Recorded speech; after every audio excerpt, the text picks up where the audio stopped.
emerges out of, I wanted to say my PhD, but it's not. It started off in 2011. And you'll hear the genesis of the project when I read an excerpt from the book. And it was an attempt to say no to the kinds of art that was being demanded of me. And I started to realize as I went into my PhD and I encountered Sarah Ahmed. I of course encountered Sarah Ahmed before I even encountered Sarah Ahmed's work. And when I went to the UK, I wondered why is it racism follows me everywhere, right? Because I was in a new space that I really wanted to be, and then I was seeing the racism, and I was like, what is wrong with me? Why do I do this everywhere I go? And then a friend said, come to Sarah Ahmed's lecture, and it was the last lecture, and in that lecture she was talking about on being the problem. When you point out the problem, you are made to be the problem, you are the problem. And suddenly I sat in the back of the class, I could never go up to her and speak, and I wept. Because it was so freeing for me to realize I'm not the problem. I point out problems. I might be made to be the problem, but I am not the problem. And so what I did was, my entire PhD, artwork and theory was about being the problem. Okay? So I made one of the first works I made from my white supervisor, this leftist feminist, who turned out to be a horrendous person. She said to me, well, why don't you criticize the art field, you know, and talk about the whiteness. And I'm like, but that's back home, and here she's the one who's oppressing me. So I made a video about her. So I took a supervision meeting that we had, and I took out all of her, what she said, and you just hear my voice. And my voice trying to tell her I didn't want to work with this incredibly stupid second supervisor she was sticking on me, you know, the one who speaks about Africa. And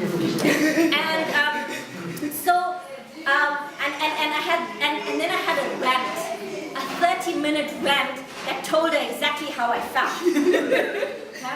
As you can imagine, she didn't like me very much after that. But that became the basis of the work.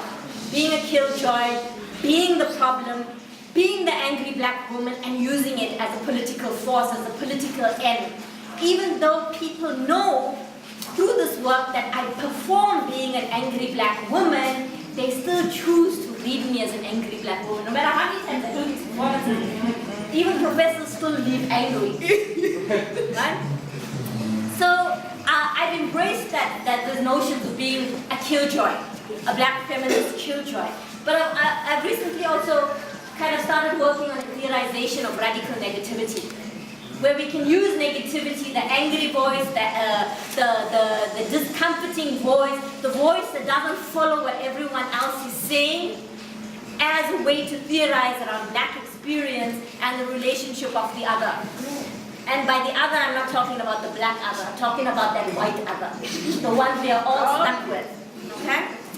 So this is what I Make Art is about. So I want to read you a short excerpt from this that tells you about how this kind of project came about. And it has a prelude to it. It started off as a reaction to my silencing. I had written an opinion piece in a South African art magazine critiquing the lack of racial transformation in the visual arts field in South Africa. Practically overnight, I went from up-and-coming artist to art world pariah. Non-existence as the white moneyed habitus closed ranks. What had I expected? That they would sing my praises when last I opened my mouth? Over the next 2 years, I produced What I Look Like, What I Feel Like, in which I presented comparative images which tried to communicate the contradictions of a private-public persona. My own feelings of feeling victimized, hurt, and angry set against public perceptions of me as a radical, an activist, an angry black woman. None of this meant in a positive way. Masquerade autobiography and the use of my body dressed up in caricatures of self and other became the vehicle by which I reclaimed my voice, my position, the right to speak against the art industry and academia, which showed in a variety of ways the long arm of power. Formative pause, breathe, silent.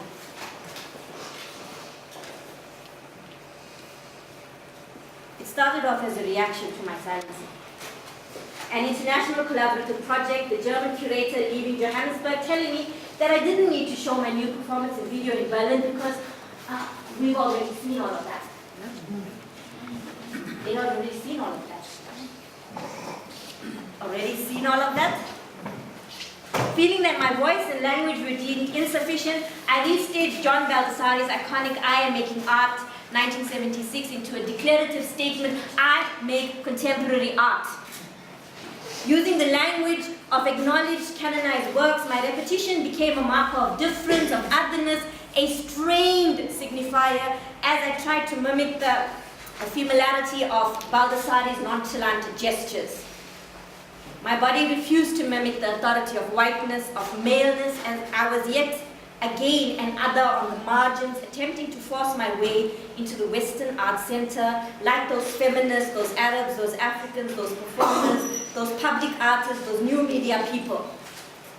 Mimicry became mockery in the space of the almost but not quite, almost but not white, almost but not right. The slippage of the not quite became a space of play, of humor, of popular culture spoofing, of the carnivalesque, the first fart joke, the space of homie D. Clown. Repetition reauthorizes, but not quite. It slips, it slides, it tries to hide and it exposes. Spot the difference. Repetition disrupts. Repetition renews. Repetition rejuvenates, repetition regenerates, repetition avenges. It started off as a reaction to my silencing. An encounter with a person in a position of power over me, my decision not to work with someone I didn't feel comfortable with, being ignored, my concerns trivialized, reduced to a voice I didn't like. One that was small, weak, accommodating, wanting to be liked, and not to be perceived as a troublemaker. Not again. Not this time. Critique us, she said. So I did. But not in written words sandwiched amongst other people's thoughts and three-syllable catchwords. In my words, rather. Uninhibited, unrestricted, unmediated, raw. Do you really believe that? Fanon's idea of the racially epidermalized body, fractured, sent on the four winds by the language of racism, essentialized, fixed in its history, its ancestors, its appearance, became the chosen visual iconography, a set of eyes to gaze at, a gaze that looks back. I see you.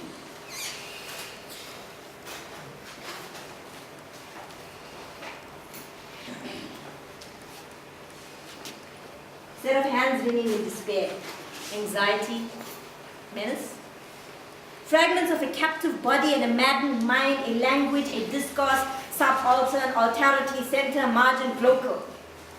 Sartre prophesied, what then did you expect when you unbound the gag that muted those black mouths? That they would chant your praises? Did you think that when those heads that our fathers had forcibly bowed down to the ground were raised again, you would find adoration in their eyes?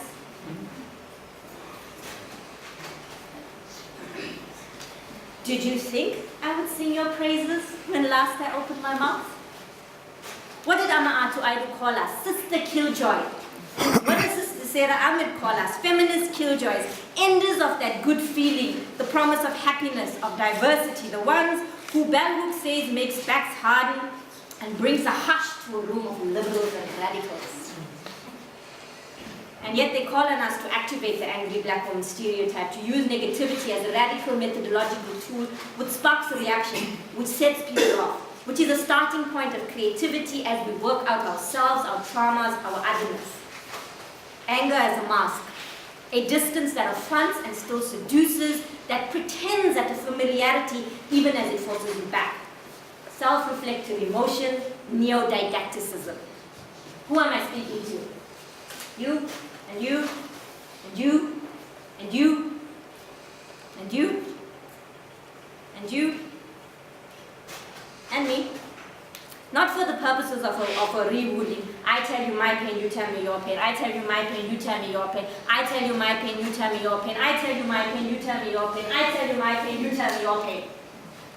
But rather locating that pain within history, societies, institutions, cultural beliefs, and economies, as well as one's own personal Freudian pathologies.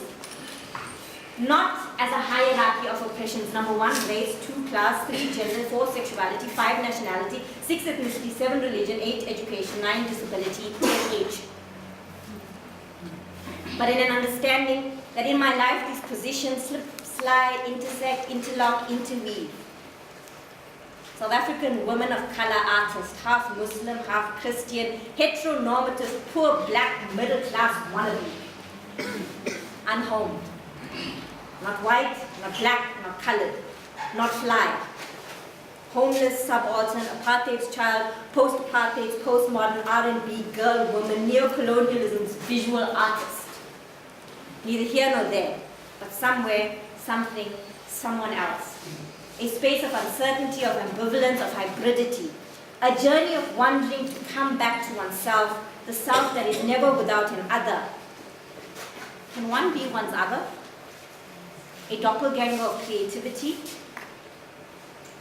Neither one nor the other, someone, something else. A space of ambiguity, of impurity, of ambivalence. What is the space? What is this mask? What is the post-colonial masquerade? The space of the after, the new, the crossroads of capital, history, culture, the chaotically pluralistic but internally coherent Africa. The space where content meets genre, meets aesthetics, meets production, meets money, or rather the lack thereof, meets audience, meets foreign cultural institutes, meets Hong Kong distribution networks, meets rampant consumerism amid plenty of resources, amid plenty of foreign divestors, meets poverty, unemployment, disease, illiteracy, poverty, porn, and detrimental aid. What is the post-colonial masquerade? It is a politics of aesthetics, a politicization of aesthetics. It's all that intersects in the post-colonial's life. It takes not content, genre, media, production, reception, and market for granted, but examines these as they inform the aesthetics and discourses that talks to the post-colonial first and to those other people up there in the north second. It pretends, it mimics, it seduces, it plays, it laughs, it farts, it gestures, it questions, it interrogates, it interrogates, it interrogates. It speaks loudly to itself, to its community. Sometimes it has to shout. It also whispers lovingly. It dresses up and it appears simply to disappear and emerge among other ambiguities. It is even as it is not. So.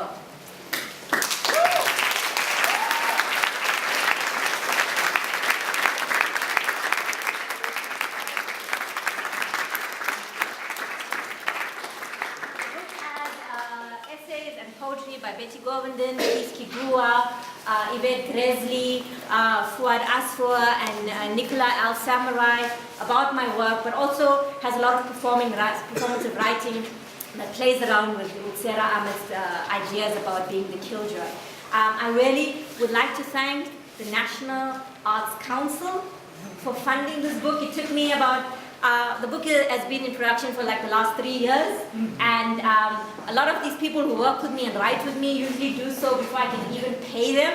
And the National Arts Council actually funded the entire printing of this book. So I'm really grateful for this, and I really would like to thank them for the opportunity for us to creatively theorize on what we do.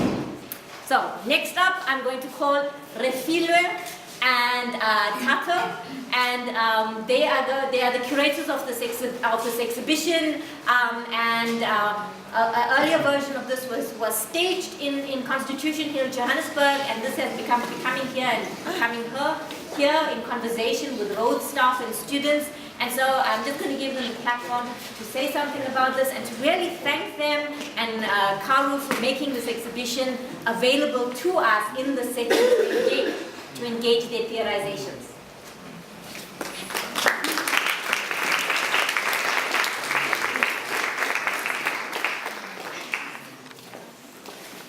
Welcome. Who was murdered, and how some narratives also gain more prominence. Even in the trenches, some lives are more important than others. So for us, it became really important to start thinking about the pain and really sit within it, but also think about joy and dancing and poetry and ways of being that articulate the complexity of our existence. Yeah, definitely. I think in terms of the selection of artists that form part of the initial exhibition in Johannesburg, as well as this beautiful iteration that you see tonight, it really had to do with sort of continuing to think around the Black female body specifically as a site in which, you know, artists often contest various historicalizations of it, various narratives that surround it or are imposed on it. The artists are a lovely variation of established familiar names like yours, Nkomo, as well as whose beautiful work is presented quite closely in relation to also another young artist, who use the visuality of the female body in a very particular way and in relation to archive and memory. The artists come from, quite an expansive selection of countries on the continent. So locating female creative practice as a continental,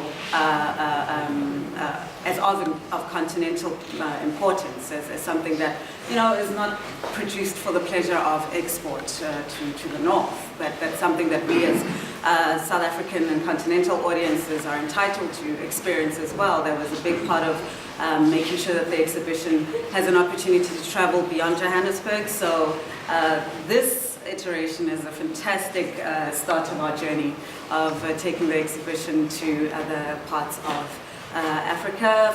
In November it will be traveling to Luanda, Angola, and it will be co-curated there with Paulo Nascimento, who is an Angolan curator, and Violet Nantume from Uganda. For the most part, a lot of the artists in the exhibition will be presented there as well. And we'll continue to add new names of other brilliant female artists working in a very particular way in relation to their presence as, you know, African women who express certain kinds of African femininities and, you know, present their practices in relation to where they come from and who they are. So yeah, I hope you enjoy the variety of work presented in the show. We wish the exhibition run was longer. But what's great is that we also have some beautiful performances by artists who were introduced to the exhibition as part of this exhibition by Sharlene Khan and Refilwe, who curated this iteration with us. And in the seminar room, please join us now for a performance by Siphokazi Jonas and Heidi, Sincuba, and then we'll return to the gallery for... Betty's going to read some poems, and then we're going to go and join Siphokazi and Heidi's performance is 6 minutes. Please note, there's also 2 performances that will be going on for an hour. Erin's and Khwezi Zungu's. They're not meant, you're not meant to watch them for the whole hour. Yeah. So get them while you can, and after Siphokazi, after Heidi, we'll open up the food. Yes, yes. So. Can we just allow us just like a little bit of time?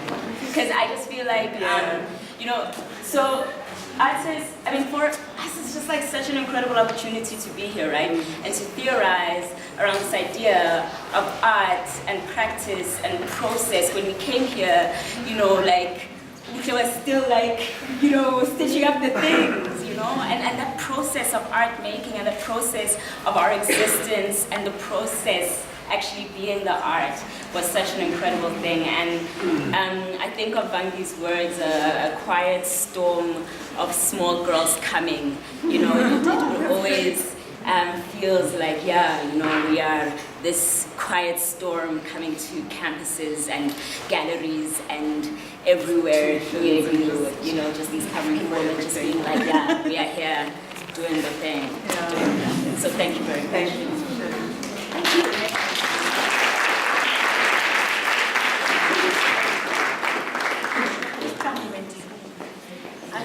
start by congratulating Sharlene on her book. Could we give it a round?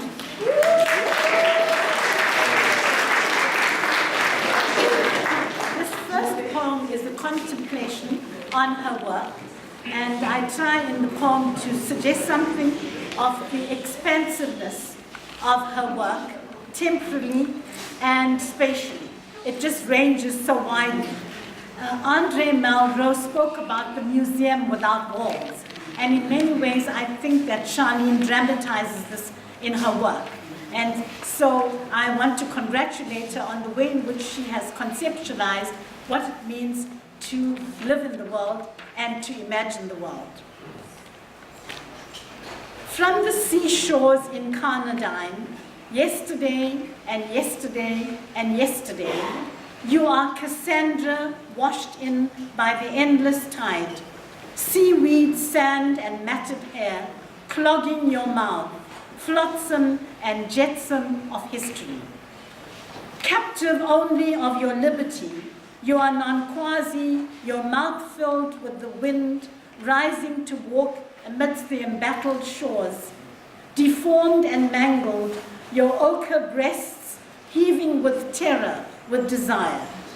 To mingle on the streets, museum without walls, outstretched, bare life, bereft, luminous masks walking the streets, metamorphoses of the gods amidst the squalor and barbarism of poverty. Tearing off the bit from your mouth, tongues of fire playing in the half-light, drawing the black blood of black souls, fingering on the sand, plantation stories, scattered cries insurgent under the pitiless noonday sun. Yesterday and yesterday and yesterday, today and today and today, to the last syllable of recorded time. Warrior princess, unacknowledged legislator of the world, oracle of our time, prophetess, seer, searing with rage for the hungry, walking the pavements for truths, mirrored and etched in lines of agony, agonistic. Over Arctic icescapes, primordial forests, you are Ariadne's thread, intertwining the ancient Atlantic and the streets of Igoni, where the moon waxes red and you refuse the totems of sacrifice, silence fluttering in the breeze. Yesterday and yesterday and yesterday, today and today and today, to the last syllable of recorded time. Lifting the orphans from the shackles of identity to the promise of transcendence, above the dusty streets of time, your eyes are watching God, goddesses, as you command the double sun to stand still.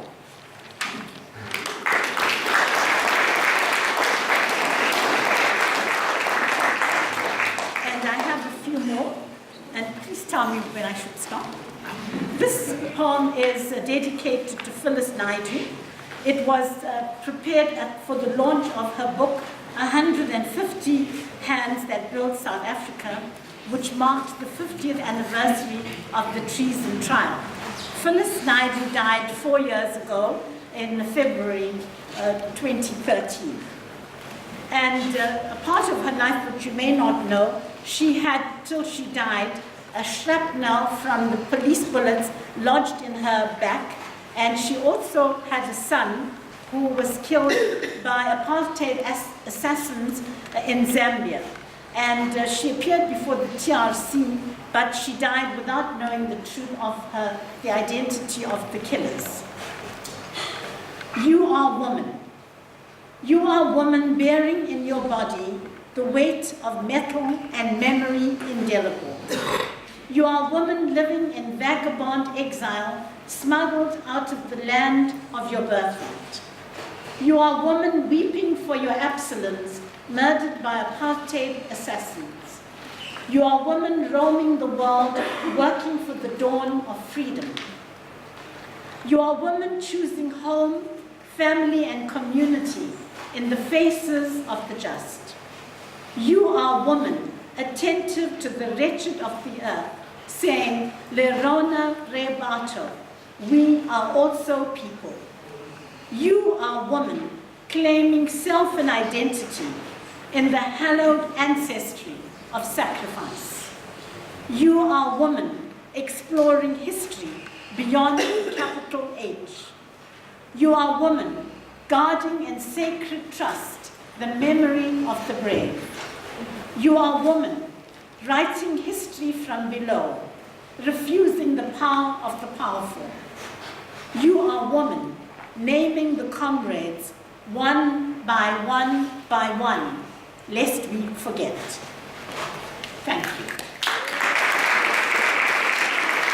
And the reference in that poem is to the work she did trying to write the stories, not of the well-known icons, but of the unknown ones who died, so many of them in exile.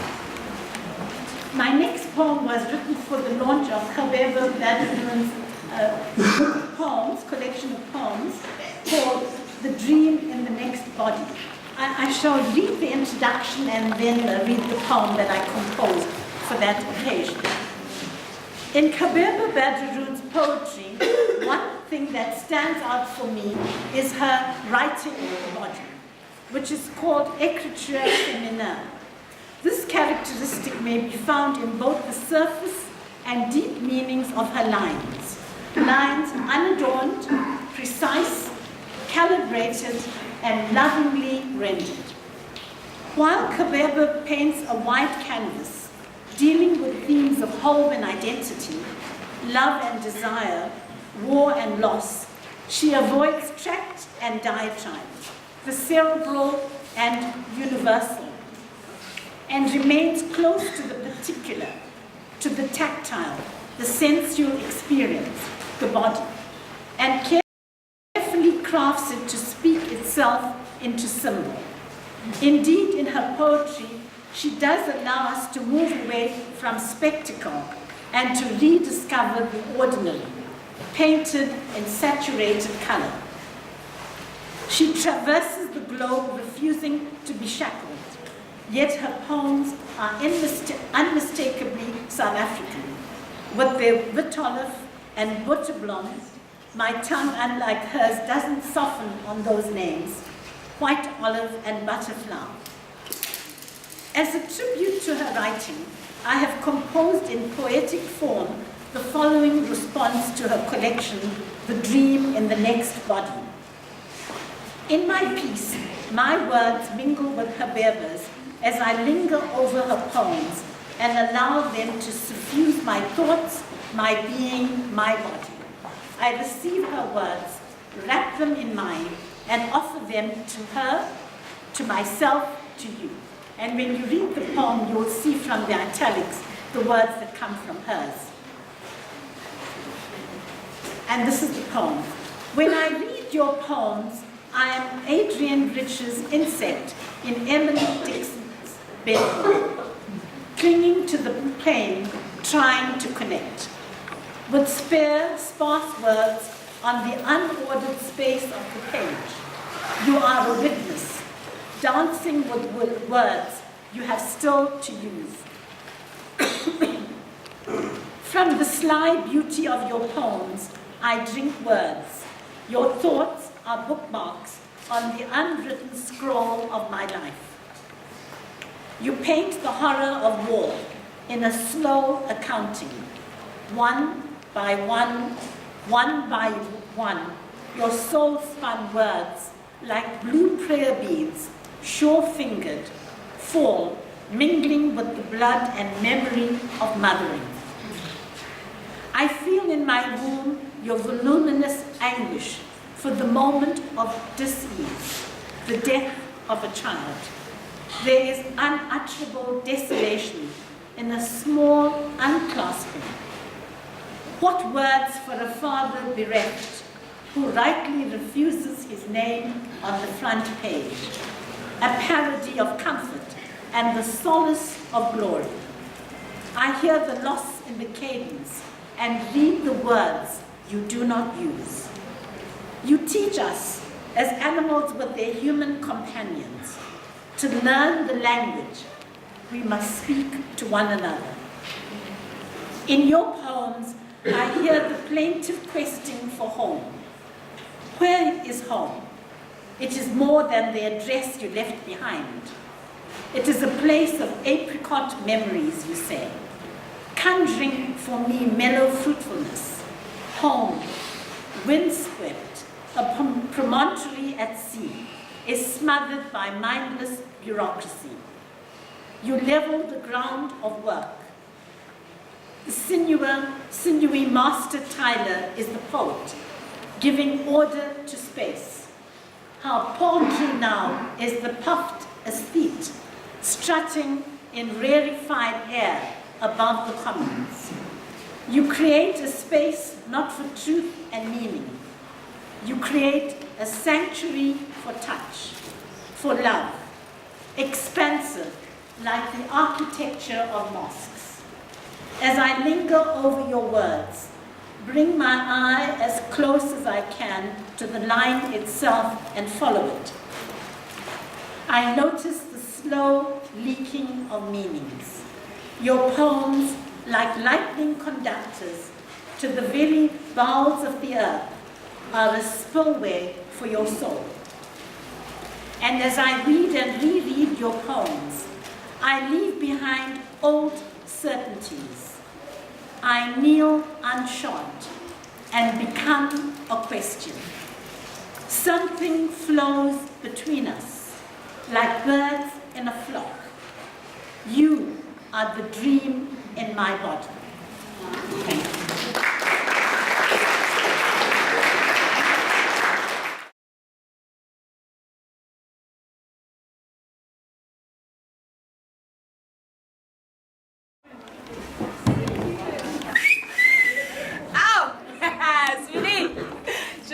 Baby, I'm going to now. We got to take.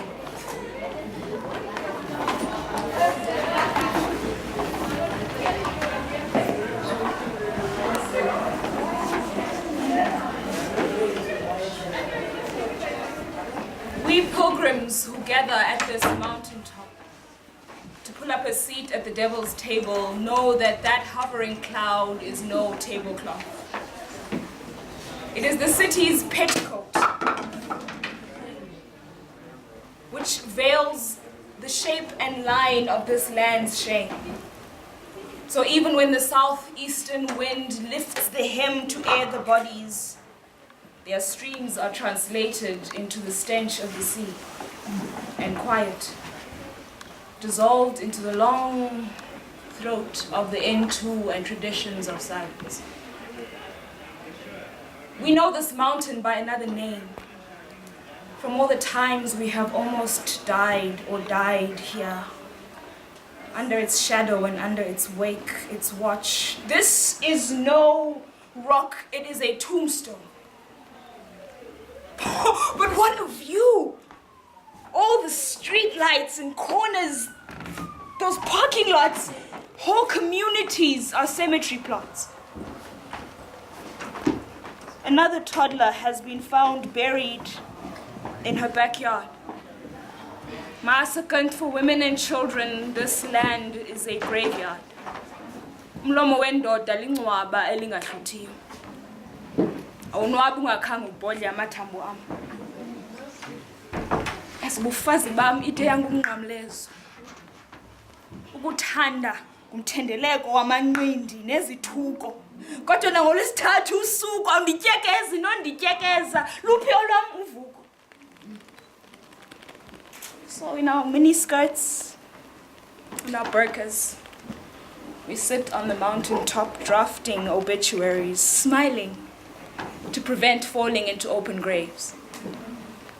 Learning to breathe underground, to pretend we are not buried alive. But here we are taught not to ask why our men are undertakers.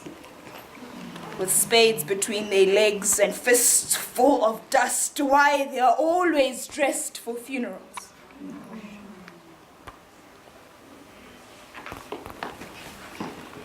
Mid-September, when apricot blossoms preen like bantu knots along the trophied branches. Or the Kock's end of February. Summer spine that's cradling grape-engorged vines, or the paradox of May, of autumn oranges that are playing hide-and-seek Eden between leaves and security guard thorns without falling. Which is a better season for dying? Mzansi Africa, a deciduous landscape. Every 8 hours, the land tilts away from the sun and another woman is picked to death. We are not equipped to cultivate this land of bodies and memories. This land of bodies and memories. But who will raise the children? Who will raise the children? Who will raise the children? Who will raise the children? Who will raise the children? All these little black lambs on a capitalist altar. God of Abraham, could you bring us another ram? Because these little ones are burning.